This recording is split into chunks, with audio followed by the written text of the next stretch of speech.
আসসালামু আলাইকুম, জমিরুদ্দিন জীবন আছি আপনাদের সাথে। আজকের এই ভিডিওটি তাদের জন্য যারা কিনা চাচ্ছেন মোবাইল দিয়ে ব্লগিং করতে কিন্তু লো বাজেটের মধ্যে কোয়ালিটিফুল একটি মোবাইল ব্লগিং সেটআপ তৈরি করতে চাচ্ছেন, তাদের জন্য আজকের এই ভিডিওটি। আজকের এই ভিডিওতে আমি আপনাদেরকে একটি লো বাজেটে মোবাইল সেটআপ তৈরি করে দেখাবো, যেটি দিয়ে আপনারা সুন্দরভাবে ব্লগিং করতে পারবেন আপনার হাতে থাকা ফোনটি ব্যবহার করে। সো ভিডিওটি শুরু করার আগে আপনি যদি এখনো আমাদের চ্যানেলটিকে সাবস্ক্রাইব না করে থাকেন তাহলে সাবস্ক্রাইব করে বেল আইকনটি অন করে রাখুন, এবং আপনি যদি অলরেডি আমাদের চ্যানেলটিকে সাবস্ক্রাইব করে থাকেন তাহলে থ্যাংক ইউ সো মাচ।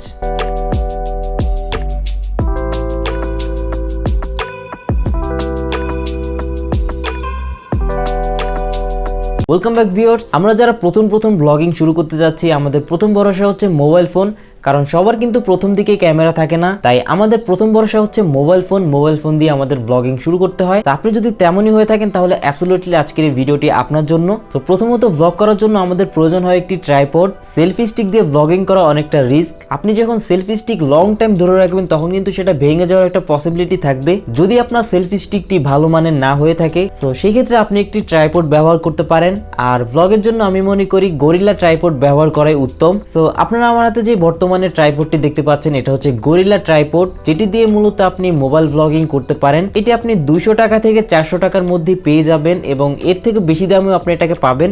এবং এটা কিন্তু বিভিন্ন দামের হয়, বিভিন্ন কোয়ালিটির হয়, বিভিন্ন সাইজের হয়। সো আপনার যে সাইজটি প্রয়োজন সেটি আপনি নিয়ে নেবেন। সো যদিও আমি এগুলো ফিজিক্যাল শপ থেকে নিয়েছি, আপনারা চাইলে এগুলো অনলাইন থেকেও নিতে পারেন। সো আমি চেষ্টা করবো দারাজ থেকে একটি প্রোডাক্টের লিঙ্ক আপনাদের দিয়ে দিতে। সো এটার সাথে নর্মাল একটি মোবাইল মাউন্ট দেয়া থাকে, বাট সেটার কোয়ালিটি অতটা ভালো না, সেখান থেকে ফোন পড়ে যাওয়ার পসিবিলিটি থাকবে। তাই আমি আপনাদেরকে সাজেস্ট করবো আলাদা একটি মাউন্ট কিনে নেওয়ার জন্য। আপনারা খেয়াল করে দেখবেন সব মাউন্টে কিন্তু এরকম মাইক্রোফোন বসানোর অপশন থাকে না। সো এটা খেয়াল করে আপনারা কিনবেন, এবং এটিও আপনারা 200 থেকে 400 টাকার মধ্যে পেয়ে যাবেন। এবং তৃতীয়ত, বাইরে ব্লগ করতে গেলে আপনাদের মোস্ট ইম্পর্টেন্ট একটি পার্ট হচ্ছে মাইক্রোফোন।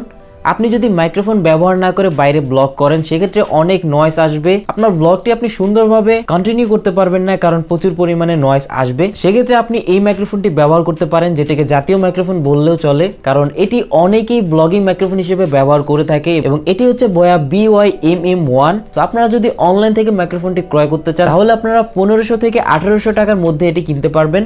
সো এই ফুল সেটআপটি আপনারা অনলাইন কোনো শপ থেকে অথবা ফিজিক্যাল শপ থেকে 2000-2500 টাকার মধ্যে কমপ্লিট করতে পারবেন। তো এটা হতে পারে আপনার জন্য বেস্ট একটি অপশন যদি আপনি মোবাইল দিয়ে ব্লগিং করতে চান, এবং আপনার যদি বাজেট একটু বেশি থাকে এবং আপনি চান মোবাইল দিয়ে প্রফেশনাল একটি ব্লগিং সেটআপ তৈরি করতে, তাহলে আপনি যেটা করতে পারেন একটি গিম্বল ব্যবহার করতে পারেন, তাতে করে আপনি স্টেবল ফুটেজ পাবেন। তো বাইরে সেটআপ তো গেল, এখন কথা বলা যাক আপনি কিভাবে ভিডিও রেকর্ড করবেন। তো ভিডিও রেকর্ড করার জন্য আপনি ডিফল্ট ক্যামেরা যদি ব্যবহার করে থাকেন সেক্ষেত্রে আপনার অনেক সমস্যা ফেস করতে হবে, যেমন এক্সপোজারটা অটো চেঞ্জ হতে থাকবে, অটো কমবে বাড়বে, এবং যেটা আপনার জন্য বিরক্তিকর হয়ে যাবে, কারণ আমরা অনেকেই মিড রেঞ্জের বাজেটের ফোনগুলো ব্যবহার করি যেগুলোতে অত ভালো ক্যামেরা থাকে না, তাই ডিফল্টে যেটা রয়েছে সেটাই ব্যবহার করতে হয়। সেক্ষেত্রে আপনারা যেটা করতে পারেন ওপেন ক্যামেরাটি ব্যবহার করতে পারেন, যেটি প্লে স্টোরে একদমই ফ্রি। জাস্ট ইনস্টল করুন এবং ব্যবহার করুন।